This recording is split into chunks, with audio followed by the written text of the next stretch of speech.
Well,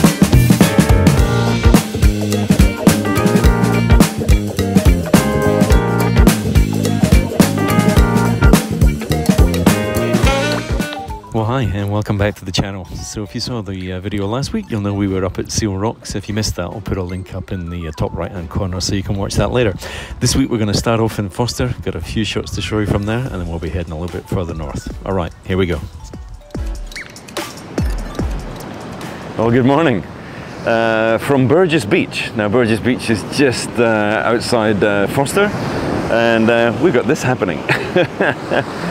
Burgess Beach is just one of those must-do beaches if you're sort of traveling up and down the north coast. Absolutely sensational. Right now there's quite a lot of sand here. They've had, I think the storms have brought a lot of sand in, and so a lot of the rock platforms that are normally quite exposed here are currently buried under quite a lot of sand. So, but we're almost at high tide, and we've got a few of these rock shelves really working. So this one on the left right now, commonly known as Splash Rock. I don't know if it was christened Splash Rock by my good friend Kevin Weir, but well, I'm standing at Splash Rock right now, and as the tide comes in, this whole rock shelf on the left gets these gorgeous looking waves, just water falling over the top of the rocks. So you might see this as I'm speaking here.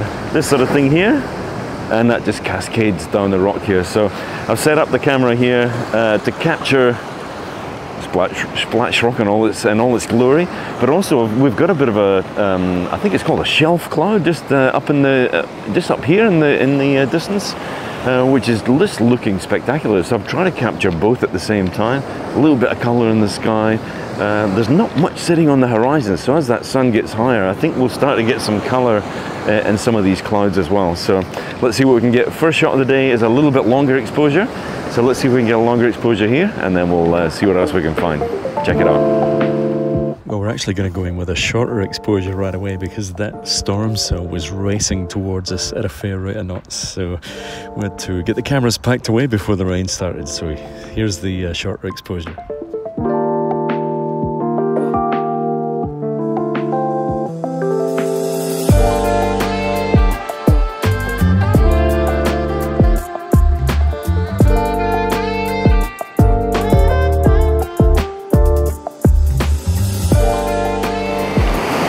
Wow, what an amazing place. So the sun has just come up over the horizon here, and what I'm trying to do is capture this whole vista with these amazing rocks. We've got Bird Rock on the left here, and the sun coming up in the distance. That storm cell dumped a whole lot of rain on us just a few minutes ago, so I had to quickly pack the cameras up just in case. And but the storm cell was sort of moved on, and we're getting a little bit of color in the sky now. So as the sun has come up, it's lit up the underside of the clouds. So what I'm trying to do right now is just capture the whole scene and try and get a little bit of wave action with some foam sort of happening right in front of me here. It's just looking, what a spectacular place. It's amazing what nature creates right in front of you. So here's another wave coming in. Just waiting for that wave to settle and then capture that movement right here. All right, let's see if that shot came out. Check it out.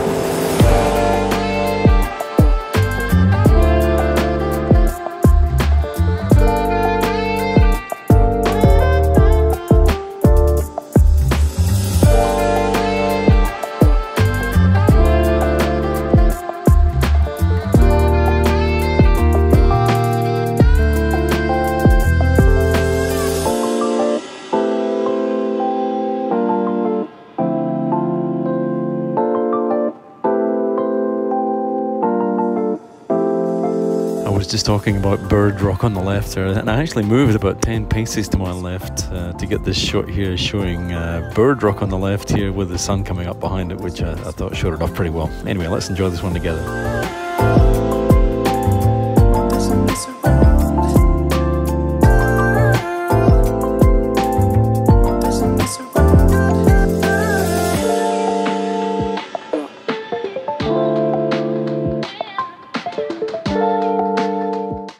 So then I had the opportunity to head back to Burgess Beach the very next morning, and I thought it might be a good opportunity to take the same two shots with completely different conditions. Maybe the tide was very slightly higher the next day, but the conditions completely different. I thought it might be interesting to compare. So here we go.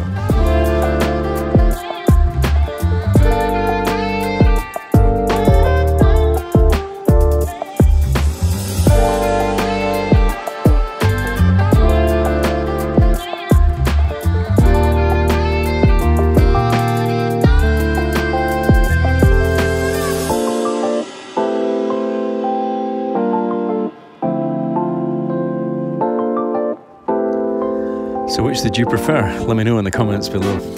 So then it was time to leave Forster and head further on our way north. This time we're heading for a destination called Kylies Campground over by Diamond Head at Crowdy Bay. Amazing little spot. Here we go. Well, good morning from Crowdy Bay. Diamond Head Point's right here, sort of mid-north coast, New South Wales. I came down yesterday to just have a quick look at the rock. Here we go, this is what I'm after, some of this. A nice wave coming around these rocks. I came around yesterday to have a bit of a look around the beach to find out if there was anything that was quite photogenic to shoot.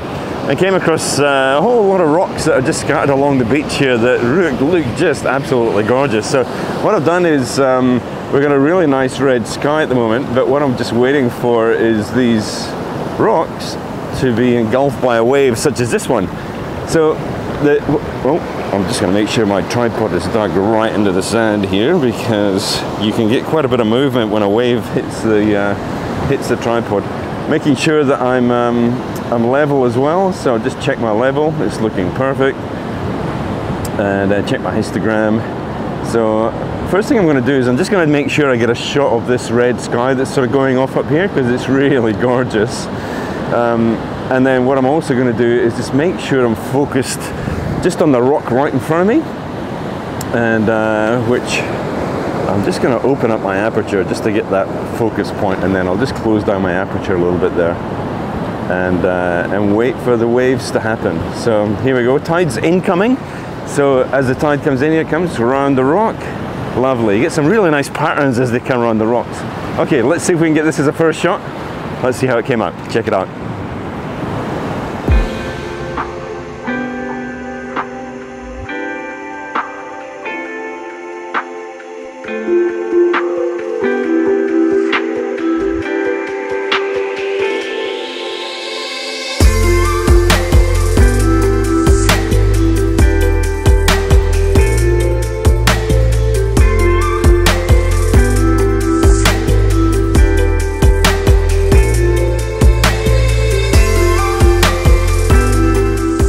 Exactly this moment that the audio decided to pack in on me. It's the joys of shooting video whilst you're out doing photography. So I'm spending a few minutes explaining how you can get some great reflections when the tide goes out here, and if you set the camera up down low, you can get a nicely framed shot with these rocks on either side. So let's go and have a look at this shot. Here we go.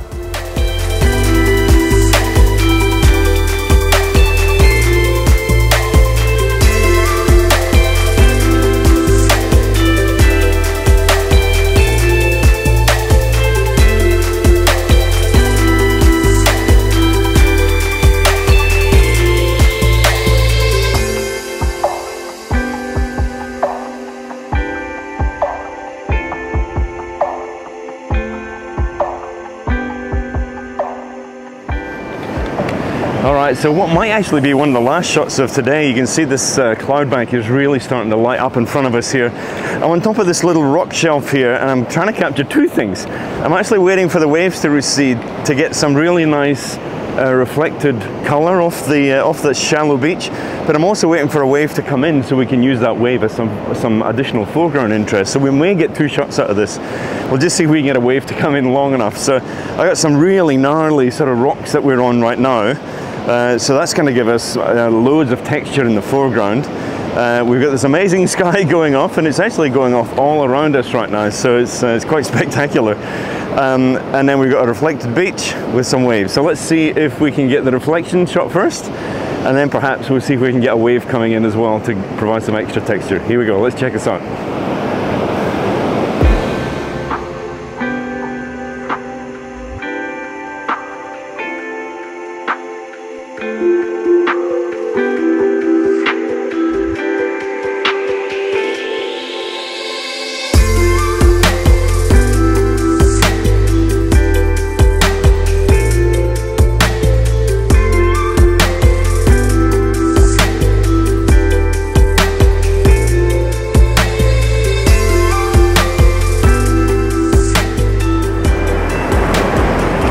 Oh my goodness, so it's not very often you get a chance to shoot a beach like this.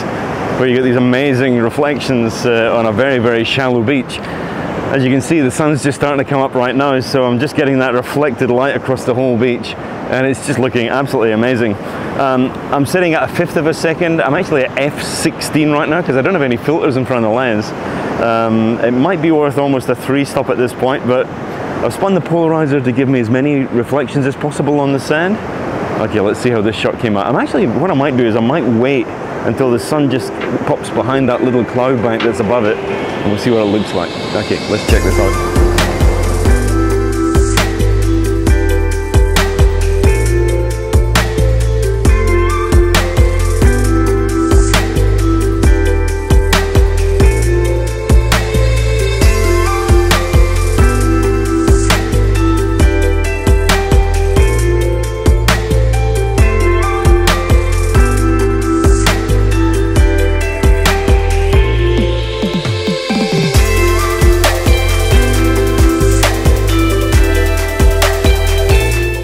So this is a bonus shot for anyone that stuck with the video for this long. I went back to the same spot the very next morning, had completely different conditions, but such a good sunrise, and I just wanted to share this because I had at these original rocks that I shot at the beginning of the video here, the reflections were just amazing on the sand here, so I just thought I'd share this. Here we go.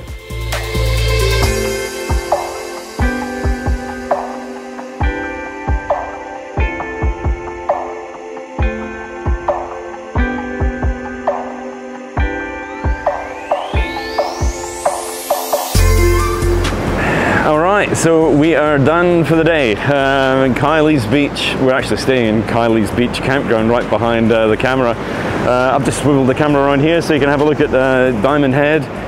It's spectacular. So we did some shots down there of the natural rock arch, which I would have shown you on the map by now, of course, as well. So if you enjoyed the shots today, it's, you know, for me it's unusual to get to a beach like this. It's very, very shallow. I've got a wave coming in.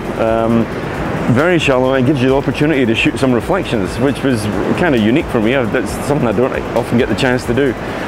Most of Sydney's beaches are not this shallow, so a lot of fun, a lot of fun.